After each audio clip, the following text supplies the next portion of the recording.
मध्य प्रदेश में 28 सीटों पर उपचुनाव के लिए प्रचार थम गया है।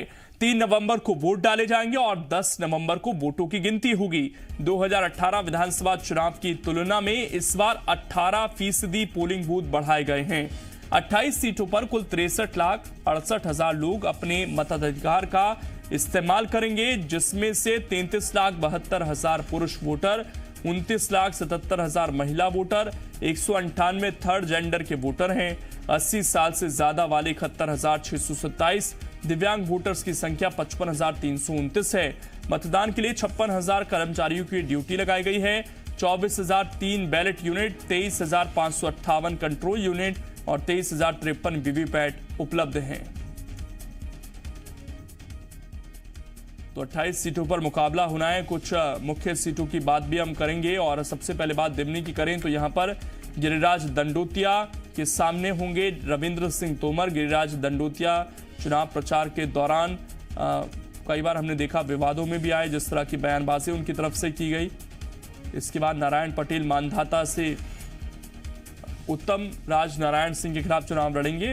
नारायण पटेल ने बाद में बीजेपी ज्वाइन करी थी, ये उन लोगों में नहीं है जो पहले 22 विधायक आए थे। मनोज चौधरी हैं हाट पिपलिया से और राजवीर सिंह बघेल के खिलाफ चुनाव लड़ेंगे। हमारे संवाददाता संदीप इस वक्त जुड़ गए हैं बातचीत करने के लिए। संदीप, ये जो पूरा चुनाव है अब बदला हुआ सा नजर आएगा, खासकर वोटिंग का दिन जो है, क्योंकि कोरोना काल में मध्य प्रदेश में वोटिंग होने जा रही है पहली बार। तो किस तरह की तैयारियां हैं चुनाव आयोग की, क्योंकि आज आखिरी दिन बचा है, डोर टू डोर कैंपेन भी हो रहा है, उस पर भी नजर रखनी है कि कहीं नियम कायदे ना टूटें और जो गाइडलाइंस बनी उसका पालन हो। साथ ही जब लोग पोलिंग बूथ पर जाएंगे तो वहां पर किस तरह की व्यवस्थाएं इस बार देखने को मिलेंगी?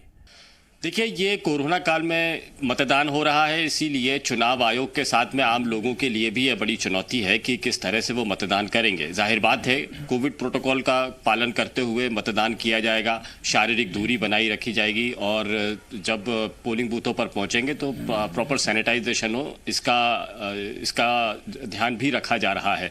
पोलिंग पार्टीज पहले से ही पहुँच रही हैं, आज पहुँच जाएंगी सारी पोलिंग पार्टीज और सबसे पहले पोलिंग बूथों को सैनिटाइज करेंगी और इसके बाद में कल सुबह 7 बजे से मतदान शुरू होगा, शाम को 6 बजे तक चलेगा।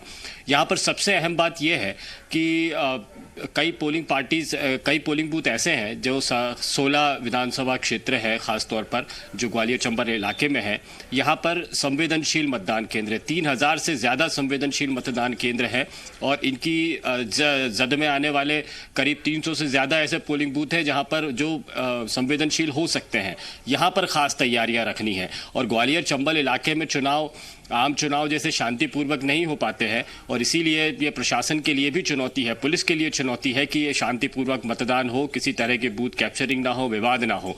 विवाद इसलिए हम खास तौर पर कह रहे हैं क्योंकि जो चुनाव प्रचार के दौरान ही हमने ये देखा था कि दिग्गज लीडर्स में भी तल्खियां आ गई थी, इतनी तल्खियां जो जबान पर झलकने लगी थी और चुनाव आयोग को कड़ी कार्रवाइयां करनी पड़ी थी। कई जो चुनाव प्रचारक हैं, नेता हैं, उन लोगों के चुनाव प्रचार पर एक दिन की पाबंदी भी लगाई गई है। कमलनाथ को तो स्टार प्रचारकों की लिस्ट से बाहर भी किया गया। तो ये तल्खियां हैं, ये पोलिंग बूथों पर भी नजर आ सकती हैं। जो जमीनी नेता हैं, जो वोटर्स को लेकर आने के लिए प्रेरित करते हैं कि पोलिंग बूथ पर पहुंचे, और यहाँ पर यह विवाद बढ़ भी सकता है और इसीलिए प्रशासन के लिए बड़ी चुनौती है कि ये उपचुनाव जिस माहौल में हो रहे हैं, वो माहौल अब चुनाव प्रचार के दौरान जो बिगड़ा है वो मतदान केंद्रों पर भी नज़र नहीं आ जाए। इसीलिए चुनाव आयोग की भी नज़र है, पुलिस पार्टीज भी लगी हुई है और 2500 से ज़्यादा पैरामेडिकल फोर्स है यहाँ पर, यानी सशस्त्र बल जो किसी भी स्थिति से निपटने के लिए तैयार है। तो ये तैयारियां ही नज़र आती है, ये बताती हैं कि चुनाव आयोग किस कदर इन पोलिंग बूथों को ये देख रहा है कि कितने संवेदनशील हो सकते हैं, यहाँ पर गड़बड़ियां भी हो सकती हैं। संदीप, हमने देखा है अक्सर कि आखिरी दाव जरूर चला जाता है जो दिग्गज पार्टियां होती हैं उनकी तरफ से, क्योंकि ये पूरे प्रदेश में चुनाव नहीं हो रहा है, 28 सीटों पर हो रहा है और अक्सर हम देखते हैं कि जहां चुनाव नहीं होता है वहां पर जाकर किसी तरह का कार्यक्रम कर दिया जाता है ताकि अपना मैसेज पहुंचाया जा सके। आज भी इस तरह की कोशिश बीजेपी या कांग्रेस कर सकती है क्या? देखिए, कोशिश तो करेंगे, लेकिन ये कोशिश चुनावी आचार संहिता की जद में ना आए, ये भी ध्यान रखा जाना जरूरी है। चुनाव आयोग की भी नज़र है और पोलिंग पार्टीज की तो ये कहे कि आदत ही होती है कि वो चुनाव को प्रभावित करने के लिए किसी भी हथकंडे को अपनाती है, गुरेज नहीं करती है। तो ये कहीं चुनावी आचार संहिता में ना आ जाए, इसका ध्यान जरूर चुनाव आयोग को रखना है। तल्खियाँ इतनी ज़्यादा है कि दोनों ही दल हों, चाहे बीजेपी, कांग्रेस, बसपा हो, और इनकी चुनाव आयोग पर भी उंगलियां टिकी हुई है। चुनाव आयोग भी निशाने पर है और ये जो राजनीतिक दल है ये तो आपस में इस होड़ में लगे ही रहते हैं कि किसी भी तरह से वोटर्स को लुभाए। ये देखना है चुनाव आयोग को कि कहीं आचार संहिता का उल्लंघन तो नहीं हो रहा। संदीप, इसके अलावा क्योंकि कोरोना का डर भी है और लोग हो सकता है घरों से बाहर ना आए, उसके लिए हमने देखा लगातार चुनाव आयोग की तरफ से कोशिशें की गई। जब घर जाकर फॉर्म भरवा रहे थे बुजुर्गों के, उस वक्त भी लोगों को जागरूक किया गया। हमने कुछ मतदान केंद्रों की तस्वीरें भी देखी, वहां पर किस तरह की व्यवस्थाएं की गई हैं और जिस तरह का माहौल रहा है। क्या लगता है कि इस बार वो जो कोरोना का डर है उससे ऊपर उठकर लोग पूरी सेफ्टी के साथ वोट जरूर करने आ सकते हैं? बेशक ये उपचुनाव है, लेकिन जैसा माहौल दिखाई दिया ये विधानसभा चुनाव से कम नजर नहीं आया पूरे प्रचार के दौरान भी। देखिए लोकेंद्र, चुनाव प्रचार के दौरान जिस तरह से भीड़ जुटी थी, राजनीतिक दलों ने भी जो भीड़ जुटाई थी, उससे ऐसा लग रहा था कि शायद ये डर नहीं रहेगा मतदान केंद्रों पर। और बिहार के चुनाव में हमने ये तस्वीरें भी देखी कि लोग उमड़ कर आए थे पोलिंग बूथों पर।